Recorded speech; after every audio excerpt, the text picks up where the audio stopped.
जी good evening class. Good evening sir. Good evening sir. कैसी तबीयत है सर अब आपकी? हाँ जी, आज कुछ बेहतर है, कल से सुधार है। जी चलिए, लास्ट क्लास में हम लोग आई थिंक सेक्शन नंबर 103 पढ़ रहे थे ना। जी सर।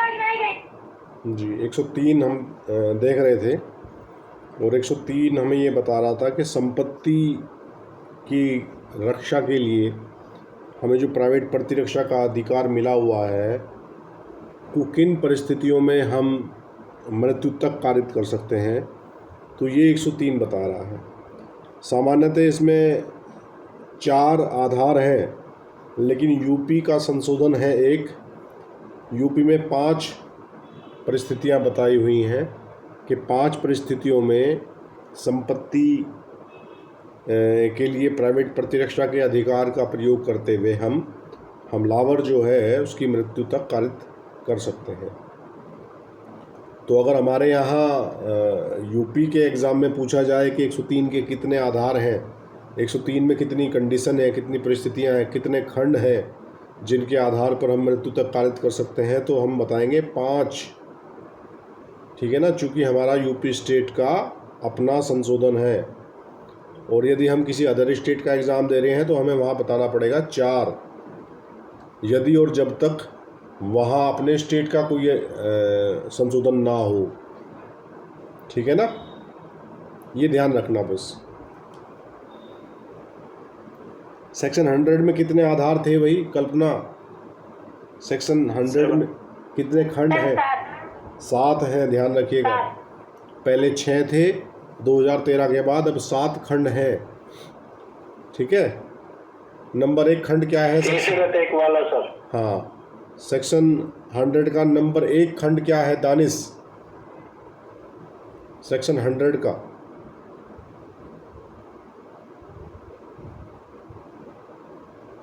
दानिश माइक ऑन कीजिए और बताइए कि सेक्शन 100 का पहला खंड क्या कहता है।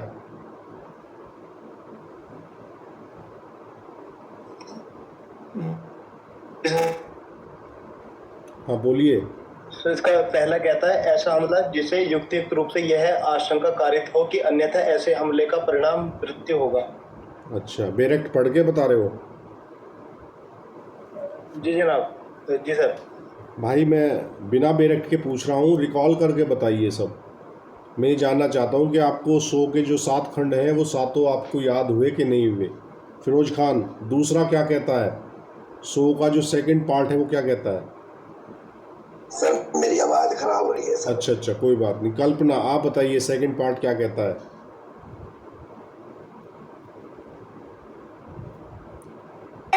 सर इसमें गौर उपपत्ति बताई हुई है। बहुत बढ़िया। शोभित, तीसरा पार्ट क्या कहता है? 100 का तीसरा खंड क्या कहता है? शोभित। सेक्शन 100 का सर? जी सेक्शन 100 का तीसरा जो खंड है। इसमें सर मुझे सीरियल वाइज याद, डेथ, ग्रीवियस हर्ट, उसके बाद क्या है, हाँ रेप है, और फिर अननेचुरल। बस आप तीसरा बताइए। आप तीसरा बताइए। हाँ, तीसरा है बलात्कार के आशय से किया गया हमला। ठीक है, अमित भाटी। हाँ अमित भाटी। चौथा क्या है अमित? रेप का एप्रीहेंशन है तो डेथ कॉज कर। अमित भाटी। जी सर, लास्ट है जी, अननेचुरल कोई जो सोडोमी वगैरह है। जी चौथा। एनु, पांचवा क्या है? Kidnapping and addiction. बहुत बढ़िया। छठा क्या है रीति? 100 का छठा पार्ट क्या कहता है?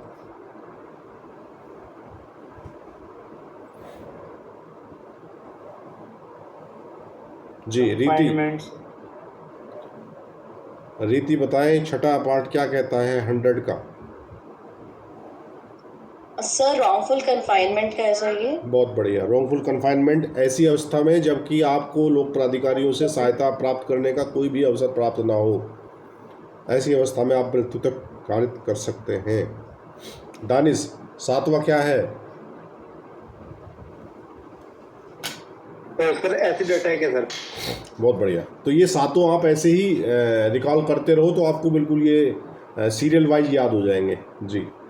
तो चलिए 103 सर सेक्शन 99 के भी वो देखा जाएगा हाँ कि वहाँ पे अगर वो जी सेक्शन 99 का 99 के जो बंदे वो निर्बंधन जो लगे हुए हैं वो निर्बंधन के अध्याधीन ही है सब मामला।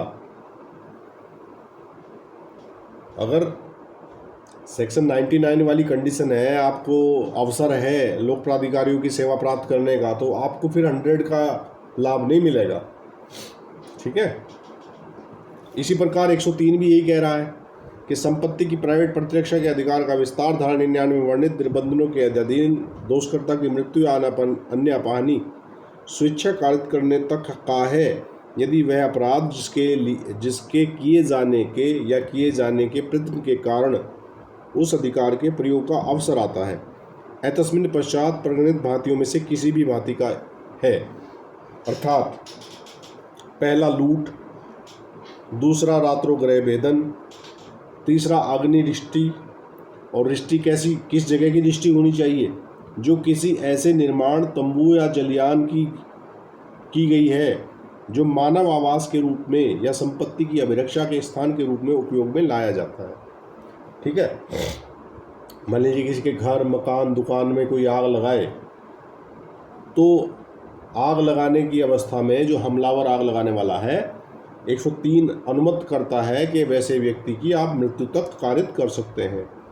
चौथा कह रहा है चोरी, रिष्टि या गृहतिचार, जो ऐसी परिस्थितियों में किया जाता है जिनसे युक्तियुक्त रूप से यह आशंका कारित हो कि यदि प्राइवेट प्रतिरक्षा के ऐसे अधिकार का प्रयोग न किया गया तो परिणाम मृत्यु या घोरोपैती होगा। मान लीजिए कोई चोरी कर रहा है और चोरी वो ऐसे फैटल हथियार के साथ कर रहा है, मतलब मृत्यु कारित करने के हथियार लिए हुए है। नेचुरल सी बात है कि वो प्रतिरोध करने पर आप पर हमला करेगा, और वैसे हमले का परिणाम क्या हो सकता है? आपकी डेथ भी हो सकती है या आपको घोरोपैती कारित हो सकती है। तो ऐसी अवस्था में चोरी करने वाला व्यक्ति, रिष्टि करने वाला व्यक्ति या गृहतिचार करने वाला व्यक्ति, ये तीनों व्यक्ति यदि इस प्रकार की स्थिति में आपके यहाँ ये कृत्य कर रहे हैं कि आपके मन में ये आशंका उत्पन्न हो जाती है कि आपकी मृत्यु या आपको घोरोपैती कारित होने की संभावना है, तो आप वैसी अवस्था में वैसे व्यक्ति को अपनी संपत्ति के प्रतिरक्षा के अधिकार के प्रयोग के अंतर्गत उसकी मृत्यु तक कारित कर सकते हैं। Is that okay?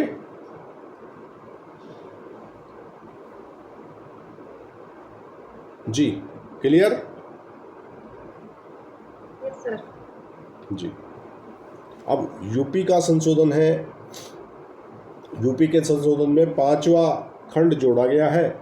इस पर भी नज़र मार लेते हैं। ये क्या कहता है? ये कह रहा है in section 103 after clause 4thly add the following clause namely 5thly mischief by fire और any explosive substance committed on. ये कह रहा है अग्नि या किसी विस्फोटक पदार्थ द्वारा कारित रिष्टि। और रिष्टि कैसी?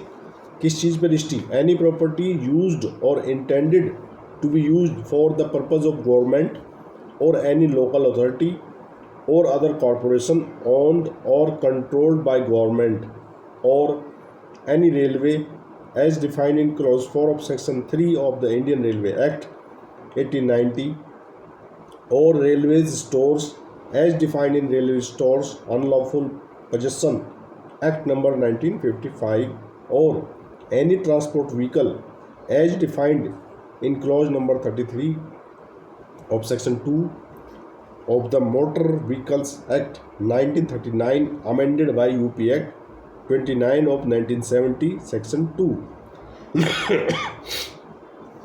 तो पांचवें को जो जोड़ा गया है इसमें, पांचवें में कहा गया है कि इन ये जो ABC 3 खंड इसके उपखंड है पांचवें के, ये कह रहा है कि यदि अग्नि या किसी विस्फोटक पदार्थ द्वारा किसी ऐसी संपत्ति को जो या सरकार या किसी स्थानीय प्राधिकारी या सरकार के स्वामित्व में या द्वारा नियंत्रित अन्य निगम के लिए प्रयुक्त या प्रयुक्त किए जाने के लिए आश्रित हो, तो यदि ऐसी संपत्ति को कोई अग्नि या किसी विस्फोटक पदार्थ द्वारा रिष्टि कारित करे तो वैसी अवस्था में उस हमलावर की मृत्यु तक कारित की जा सकती है। खा पाठ कह रहा है रेल मार्ग को, जैसा कि भारतीय रेल अधिनियम 1890 में रेलवे भंडारण को जैसा कि रेलवे भंडारण विधि विरुद्ध कब्जा अधिनियम 1955 में परिभाषित किया गया है, ठीक है। या किसी परिवहन यान को जैसा कि मोटर यान अधिनियम 1939 के खंड 33 की धारा 2 में परिभाषित है, उत्तर प्रदेश का 1970 का अधिनियम 29 द्वारा धारा 2। तो ये 3 चीज़ें इसमें एक्स्ट्रा यूपी में जोड़ी गई हैं। हो सकता है कि किसी अन्य स्टेट में भी कोई संशोधन हो, क्योंकि हमारा जो बेरक्ट है ये यूपी को टारगेट करते हुए इन्होंने बनाया हुआ है, तो हो सकता है कि किसी राजस्थान ने भी कोई अपना अमेंडमेंट किया रखा हो, लेकिन यहाँ नहीं है, केवल यूपी का अमेंडमेंट इसमें है। तो मोस्ट प्रोबेबली आप ये मान के चलिए कि यूपी का ही अमेंडमेंट है। किसी और स्टेट का अमेंडमेंट भी होता तो वो भी उसको यहाँ इंट्रोड्यूस कर देते, क्योंकि ये सेंट्रल एक्ट है। और सेंट्रल एक्ट में आप अक्सर देखते होंगे कि अगर कोई एमपी का कहीं अमेंडमेंट है तो उसको भी लिख देते हैं वो, क्योंकि ये आईपीसी का बेरेक्ट तो पूरे भारतवर्ष में जाना है, ठीक है ना। तो यूपी के हिसाब से आपको 5 खंड पढ़ने हैं और अन्य स्टेट के हिसाब से आपको 4 खंड पढ़ने हैं। Is that clear? सेक्शन 103 आपको समझ आ गया भाई अच्छे से? Yes sir. किसी को कोई डाउट किसी किस्म का?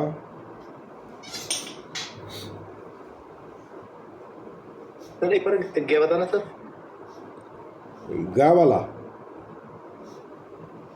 गै सर, गै 103 में 5वें खंड का गै। हाँ, गा ये कह रहा है किसी परिवहन यान को जैसा कि मोटर यान अधिनियम 1939 के खंड 33 की धारा 2 में परिभाषित है। देखिए, परिवहन यान का मतलब है कि ट्रांसपोर्ट व्हीकल है, उसको आग लगाई जा रही है ना भाई, अग्नि द्वारा या किसी विस्फोटक द्वारा उड़ाया जा रहा है उसको।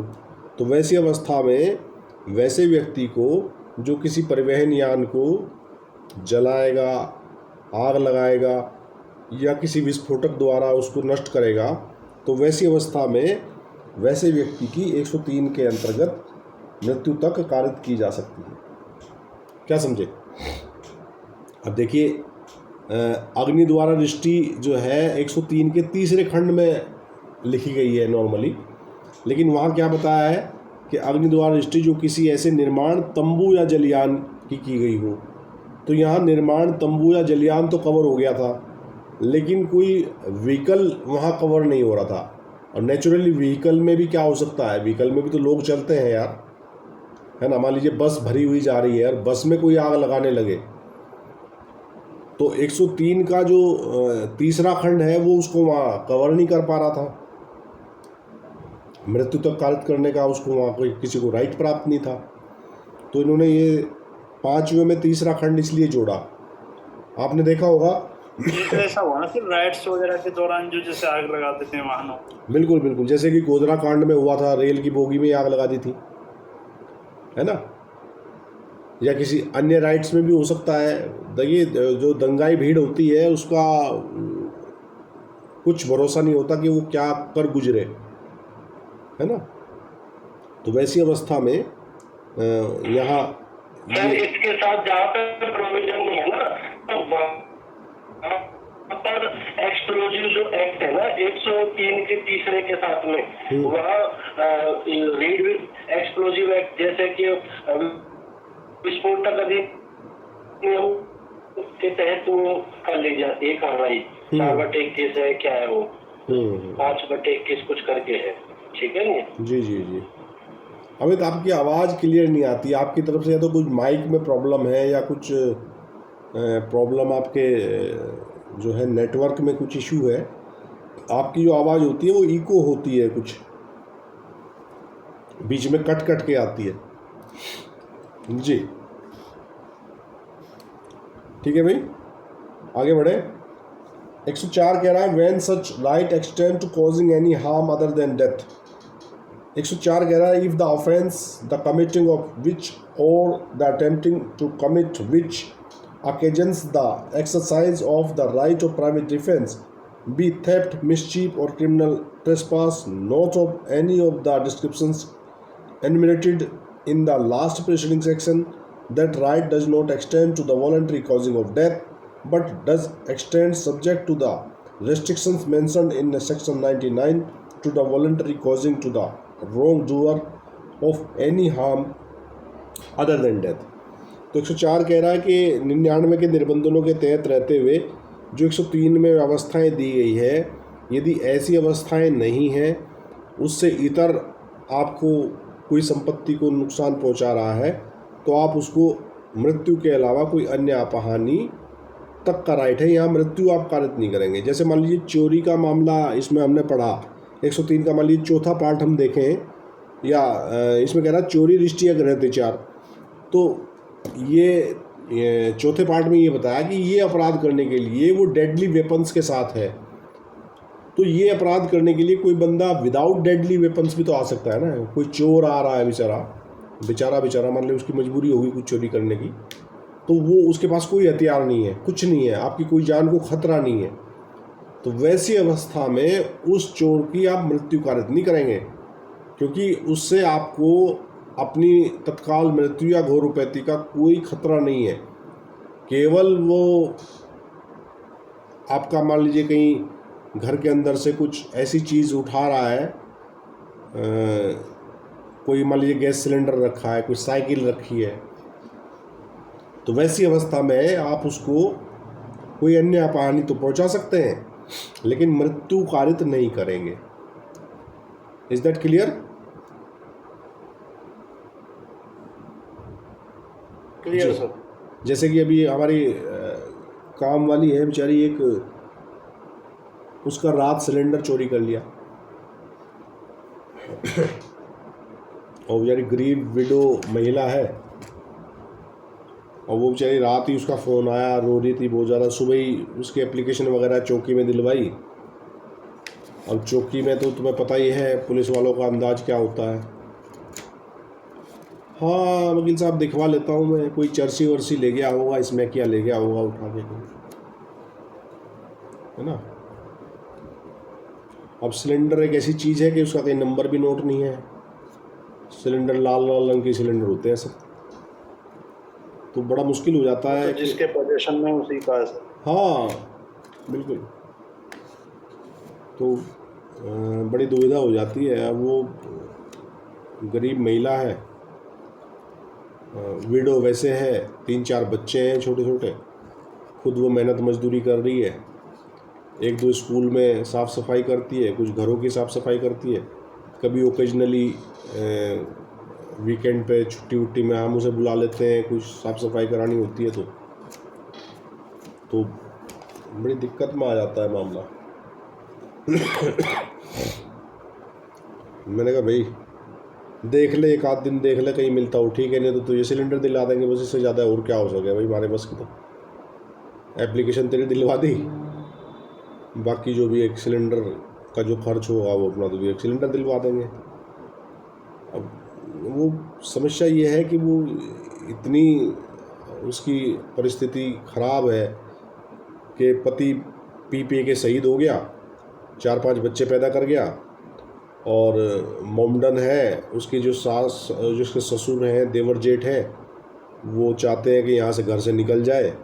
अब एक कमरा सा दे रखा है उसे ऊपर, वहीं बरामदे से में उसने अपनी कोई रसोई की व्यवस्था कर रखी होगी बेचारी ने। अब वो रोजे से वैसे थी, दिन भर की थकी मांदी उसकी आँख लग गई होगी, रात में कोई 10-10:30 बजे चढ़ा और ऊपर से नीचे फेंक लिया होगा दाएं बाएं कहीं।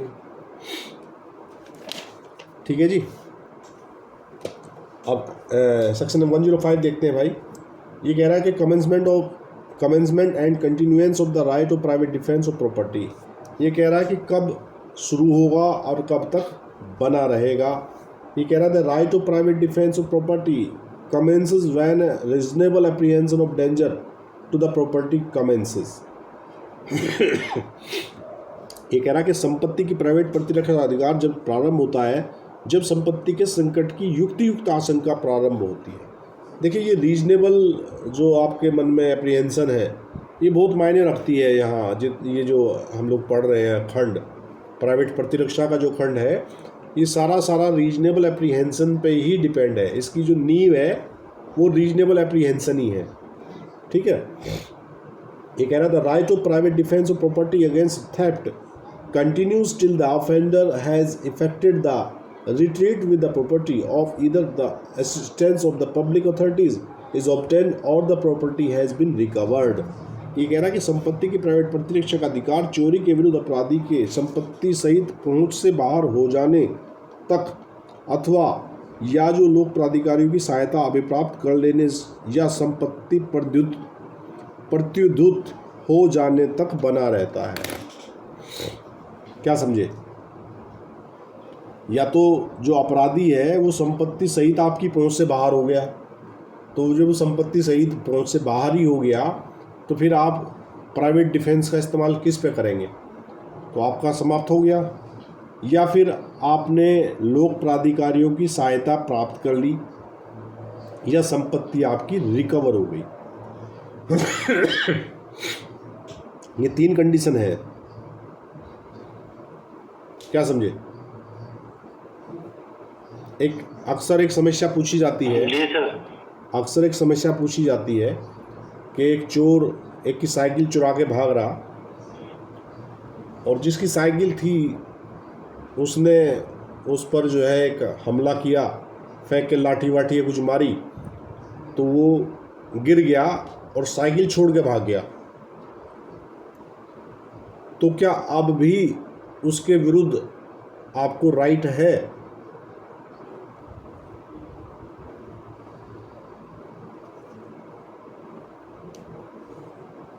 जी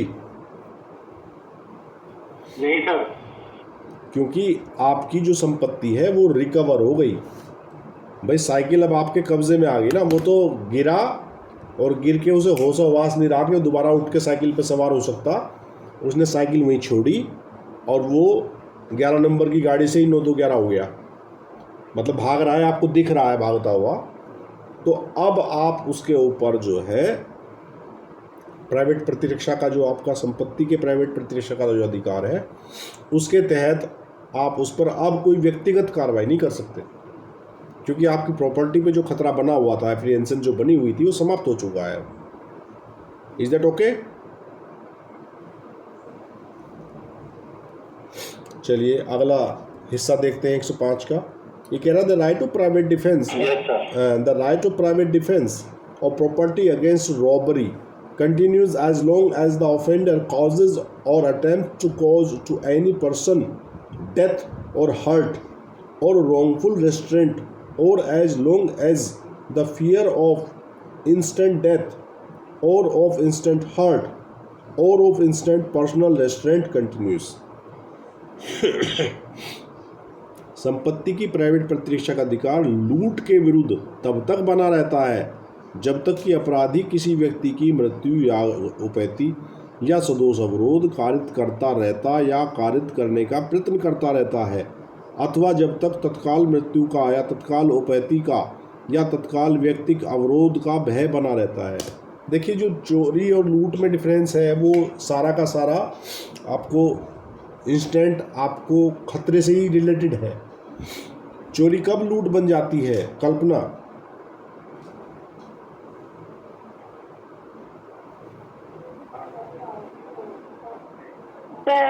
अभी नहीं बता।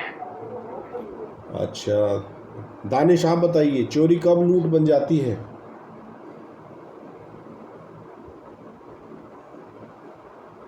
सर मैं नहीं कर हाँ जी,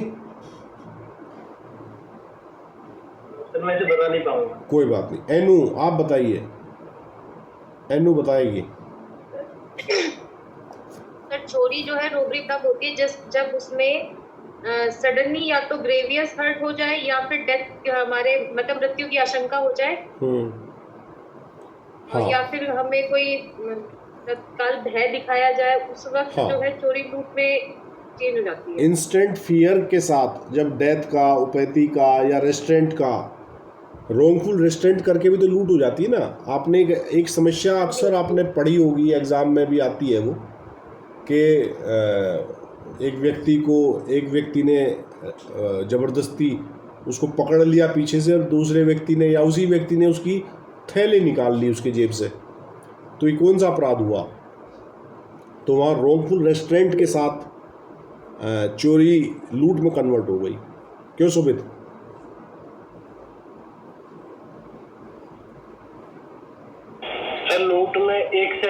अधिक व्यक्ति हो जाते हैं ना, चोरी तो एक व्यक्ति वहां तक रहता है, जब एक व्यक्ति से ज्यादा हो गई और रॉन्गफुली कन्फाइनमेंट हो या फिर मृत्यु की आशंका हो या फिर ऐसी का प्रयत्न हो, ठीक है नहीं, एक व्यक्ति से अधिक हो। अमित लूट में वो कोई नंबर्स की आवश्यकता नहीं है, अकेला व्यक्ति भी लूट कर सकता है।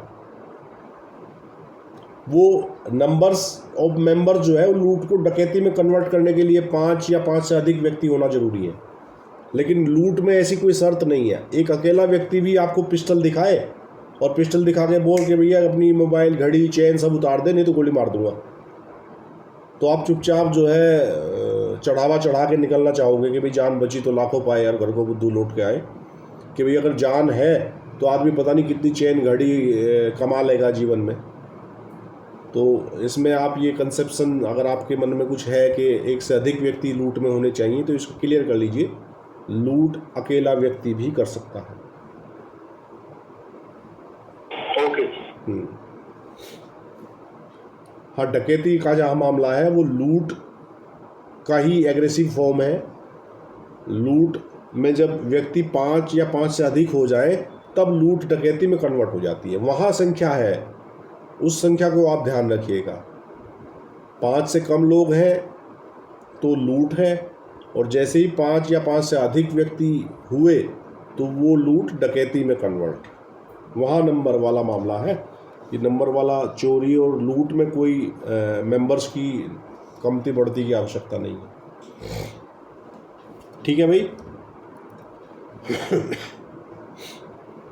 अगला 105 क्लियर ही हुआ ना सर उसका इंग्रेडिएंट तो क्या? Instant fear of death. हाँ, बस मेन जो लूट का जो इंग्रेडिएंट्स है वो वही है, तत्काल मृत्यु, वोरोपैथी का भय या रोंगफुल रेस्ट्रेंट का भय। मतलब मन में जो है भय का तत्व पैदा होना जरूरी है, और इंस्टेंट भय, तात्कालिक भय होना चाहिए। अगर भय इंस्टेंट नहीं है, वो डेफर्ड है, तो फिर वो उद्यापन हो जाता है। क्या समझे? जी सर। हाँ, ये लूट और उद्यापन का अंतर भी आपका यहाँ क्लियर हो गया कि अगर आपने डेफर्ड कर दिया भय कि कल शाम 5 बजे तक काली बाड़ी के पीछे 2 लाख रुपए तक नहीं लेके आए तो तुम्हारी पत्नी की मुंडी काट के भेज दूंगा, तो ये क्या है? ये एक्सटोर्शन है ना? क्योंकि वहाँ भय तो है लेकिन तात्कालिक नहीं है, वो डेफर्ड है, उसमें समय मिल गया आपको। जो फिरौती वाले फ़ोन आते हैं, फ़ोन कॉल्स आते हैं, वो एक्सटोर्शन ही तो होता है जी। The right of private defence of property against criminal trespass और mischief continues as long as the offender continues in the commission of criminal trespass or mischief। संपत्ति की प्राइवेट प्रतिरक्षा का अधिकार आपराधिक अत्याचार या रिष्टि के विरुद्ध तब तक बना रहता है जब तक अपराधी आपराधिक अत्याचार या रिष्टि करता रहता है। क्या समझे भाई? कोई क्रिमिनल ट्रेसपास आपके घर पे कर रहा है तो आपका राइट तब तक बना है जब तक कि वो ट्रेसपास की अवस्था में है। जैसे ही उसने ट्रेसपास बंद किया, वो आपके प्रेमिसेस से बाहर निकल गया, ट्रेसपास उसने करना बंद कर दिया, या रिस्ट्री कर रहा है, रिस्ट्री जब तक कर रहा है तब तक आपका राइट बना हुआ है। ठीक है, तो ये अवस्था है। अगला पार्ट कह रहा है the right of private defence of property against house breaking by night continues as long as the house trespass which has been began by such house breaking continues. और संपत्ति की प्राइवेट प्रतिरक्षा अधिकार रात्रों गृह भेदन के विरुद्ध तब तक बना रहता है जब तक ऐसे गृह भेदन से आरंभ हुआ गृह अत्याचार होता रहता है। गृह अत्याचार समाप्त तो आपका राइट भी समाप्त। बड़ा टेक्निकल सा मामला है ये जो प्राइवेट प्रतिरक्षा का हम पढ़ रहे हैं। बड़ा मतलब कि साइंटिफिक 2 दूनी 4 का हिसाब बताया हुआ है। कि ऐसा है। इसका तो रीजनेबल एप्रहेंशन ये है ना कि जब बस। तक मतलब प्रॉपर्टी को कमेंस तब होगा जब प्रॉपर्टी के अगेंस्ट वो कुछ कर रहा है, और जैसे ही उसने अपना जो एक्ट है अगर वो स्टॉप कर दिया तो वहीं पे हमारा जो राइट है वो भी क्लोज हो जाता है। बिल्कुल बिल्कुल। एप्रहेंशन समाप्त। मैंने बताया कि इसकी जो फाउंडेशन है वो एप्रहेंशन पे टिकी हुई है ना। तो एप्रहेंशन समाप्त होने के साथ साथ आपका ये राइट भी हवा हो जाता है। और फिर भी यदि आप अतिलंघन करके कुछ काम कर दे तो क्या होगा?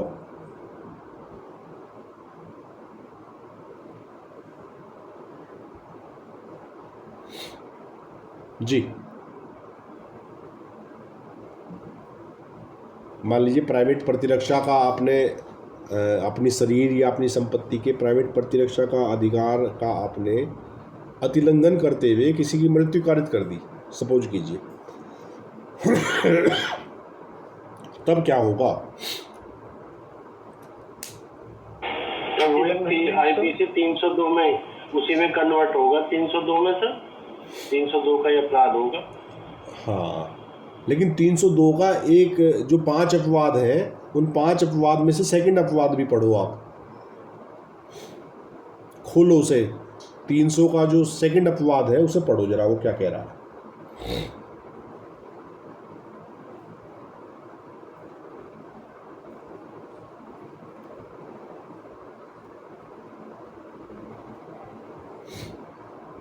जी सर, अपवाद संख्या आपराधिक मानववध हत्या नहीं है यदि अपराधी शरीर या संपत्ति की प्राइवेट प्रतिरक्षा के अधिकार को सद्भाव पूर्वक प्रयोग में लाते हुए विधि द्वारा उससे दी गई शक्ति का अतिक्रमण कर दे और पूर्व चिंतन बिना और ऐसी प्रतिरक्षा के प्रयोजन से जितनी अपहानि करना आवश्यक हो उससे अधिक अपहानि करने के किसी आशय के बिना उस व्यक्ति की मृत्यु कायद कर दे जिसके विरुद्ध वह प्रतिरक्षा का ऐसा अधिकार प्रयोग में ला रहा हो। जी, तो ये कह रहा है कि अगर बाई चांस मान लीजिए आप उस अवस्था में ऐसे हैं कि वहाँ बिल्कुल तोल मोल के कदम नहीं उठाते, वहाँ कई बार आपका आशय नहीं होता और आपने प्राइवेट प्रतिरक्षा के अधिकार का आपने अतिलंघन कर दिया, तो वहाँ अतिलंघन वाला मामला 300 के अपवाद संख्या 2 में आप ले जाके ये कह सकते हैं कोर्ट को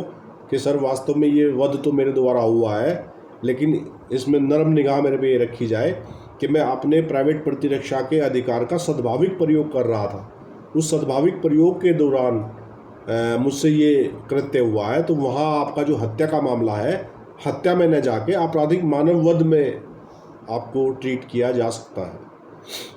is that clear? Yes sir. जी जी सर। चलिए अगला सेक्शन देखते हैं। 106 बोल रहा है कि right to private defence against deadly assault when there are risk of harm to innocent person if in the exercise of the right to private defense against an assault which reasonably causes the apprehension of death, the defender be so situated that he cannot effectually exercise that right without risk of harm to an innocent person, his right of private defense extends to the running of that risk. देखिए 106 ये बता रहा है कि आपका यदि अपनी private प्रतिरक्षा का आप अधिकार प्रयोग में ला रहे हैं और वैसे प्रयोग करते हुए सामने कोई निर्दोष व्यक्ति भी उससे अपहानि हो जाती है, अपहानि होने का जोखिम होता है किसी निर्दोष व्यक्ति को, तो 106 आपको क्षम्य बनाती है इस काम के लिए। इसका इलस्ट्रेशन पढ़ते हैं तब ये धारा आपको ज़्यादा अच्छे से क्लियर होगी। ये कह रहा A is attacked by a mob who attempt to murder him, he can not effectually exercise his right of private defence without firing on the mob and he can not fire without risk of harming young children who are mingled with the mob. A commits no offense if by so firing he harms any of the children। ये कह रहा है कि कै पर एक भीड़ द्वारा हमला किया जाता है जो उसकी हत्या करने का प्रयत्न करती है। वह उस भीड़ पर गोली चलाए बिना अपने प्राइवेट प्रतिरक्षा के अधिकार का प्रयोग कार्यसाधक रूप से नहीं कर सकता। कार्यसाधक इफेक्चुअली शब्द जो उधर पढ़ा हमने, उसका हिंदी वर्जन है कार्यसाधक, ठीक है। और वह भीड़ में मिले हुए छोटे छोटे शिशुओं को अपहानि करने की जोखिम उठाए बिना गोली नहीं चला सकता। यदि वह इस प्रकार गोली चलाने से उन शिशुओं में से किसी शिशु को अपहानि करे तो कोई अपराध नहीं करता। ये 106 कह रहा है। 106 ये बता रहा है कि आप पे कोई भीड़, मान लीजिए हमलावर है, और भीड़ के साथ कुछ बच्चे भी उस भीड़ में, मतलब बच्चे भी हैं कुछ जो निर्दोष हैं, बस वो बाई चांस भीड़ के आसपास या भीड़ के साथ, या हो सकता है कि भीड़ के आगे बच्चे हों, भीड़ में बच्चे मिक्स हो गए हों, पीछे से भीड़ आ रही है। काउंट हो जाएगा सर, या उसका कोई रेस्पॉन्सिबल होगा उसके? क्या जो उसमें इनोसेंट लोगों को फायर आर्म इंजरी आएगी, उसके लिए मतलब कोई रेस्पॉन्सिबल होगा, या मियर एक्सीडेंट मान करके उसको वहीं पे छोड़ देंगे? हाँ, बस 106 यही तो कह रहा है कि 106 वैसी अवस्था में, चूंकि आप वो कृत्य जो कर रहे थे वो अपनी जान बचाने के लिए कर रहे थे, तो उस जान बचाने के लिए यदि सामने निर्दोष व्यक्ति को भी जोखिम, जिन लोगों की वजह से उसको फायरिंग करनी पड़ी, क्या उनकी लायबिलिटी फिक्स नहीं होगी सर उसके लिए? देखिए ये तो एक अलग मैटर है। बाकी यहाँ जो प्राइवेट डिफेंस हम उस व्यक्ति की तरफ से पढ़ रहे हैं इस चैप्टर को, अब उसकी लायबिलिटी क्या फिक्स होगी नहीं होगी, अब वो तो कह देंगे जी हमें तो मतलब वो अपना वर्जन रखेंगे। हालांकि आपका कहना ये है कि वो जो भीड़ हमलावर थी, नहीं, एक केस हुआ था अभी जल्दी में सर। हाँ, उसमें क्या था कि वो ब्रॉड डे लाइट, मतलब एक शूट आउट था ओपन रोड पे। तो वहाँ पे मतलब गाड़ियों से पीछा किया जा रहा था और बाइक से, और उसको मतलब शूट किया जा रहा था। गाड़ी में 2-3 लोग थे। तो ड्राइवर ने देखते हुए कि गोलियां चल रही हैं दोनों तरफ से, उसने मतलब फिर वो थोड़ा ट्रैफिक का पालन तो करेगा नहीं, वो तो रैश और नेग्लिजेंट चला रहा था। तो एक बच्ची उसकी गाड़ी की फॉर्च्यूनर की चपेट में आके वो कुचल के मर गई थी। मतलब इनोसेंट थी सर, उसका तो कोई लेना देना था नहीं। वो ड्राइवर को ये था कि जान बचानी, हालांकि बच नहीं पाए, लेकिन उस गाड़ी की चपेट में आके वो बच्ची मर गई थी। तो उसकी लायबिलिटी उन्हीं लोगों पे सर चार्ज फिक्स कर दिया था कोर्ट ने कि इनके शूट आउट की वजह से गाड़ी इस तरह से वो हुई डिसबैलेंस कि उससे एक बच्ची इनोसेंट जो है वो मारी गई। तो उसका मतलब क्रिमिनल लायबिलिटी उधर उस शिफ्ट हुई थी या जी, उसमें क्रिमिनल लायबिलिटी उधर शिफ्ट कर दी। अच्छा, या उसमें वो कंपनसेशन के लिए भी तो जाते हैं ना एक्सीडेंट में, तो जी, जब तक उसमें फिक्स नहीं होता तब तक वो नहीं मिलता ना एमएसयूटी वाला सर। हाँ, तो 100 वो एक दीगर मामला है। यहाँ तो आप केवल उस दृष्टिकोण से 106 को पढ़ें कि यदि हम प्राइवेट प्रतिरक्षा के अधिकार का प्रयोग करते हुए और बचाव के लिए ऐसी फायरिंग कर रहे हैं जिसके फायरिंग कर रहे हैं या कोई अन्य। हाँ दानिश, क्या कह रहे हो? सर मेरा क्वेश्चन था, इसको मॉब लिंचिंग के लिए यूज कर सकते हैं 106 को? देखिए, मॉब लिंचिंग तो एक अलग चीज़ है।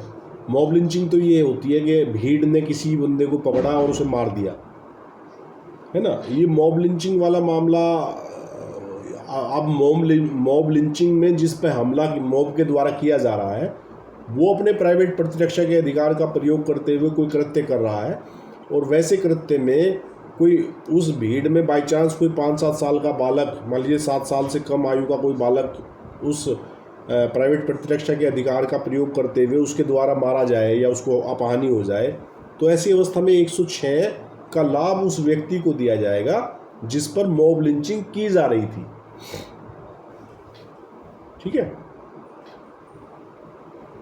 मॉब लिंचिंग शब्द यह है कि एक भीड़ आई और भीड़ ने किसी व्यक्ति को मार दिया। एक मॉब मतलब वहाँ मॉब का कोई चेहरा नहीं होता मॉब का, वहाँ तो ये जब ऐसा होता है ना कि वो बहती गंगा में वहाँ सब हाथ धोने लगते हैं। उन्हें कुछ लोगों को ये भी नहीं पता होता कि व्हाट इज द रीज़न क्या है।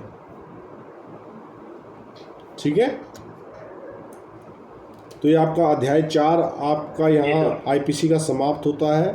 सेक्शन 106 तक आपका अध्याय 4 था ये। ठीक है। अब कल की क्लास में हम अध्याय 5 शुरू करेंगे। तो आज की क्लास को मैं यहीं विराम देता हूँ और 2-3 मिनट का समय है, जब तक भरत सर आए तब तक आप डिस्कस कीजिए कुछ आपस में, ठीक है। Okay, good night to all of you.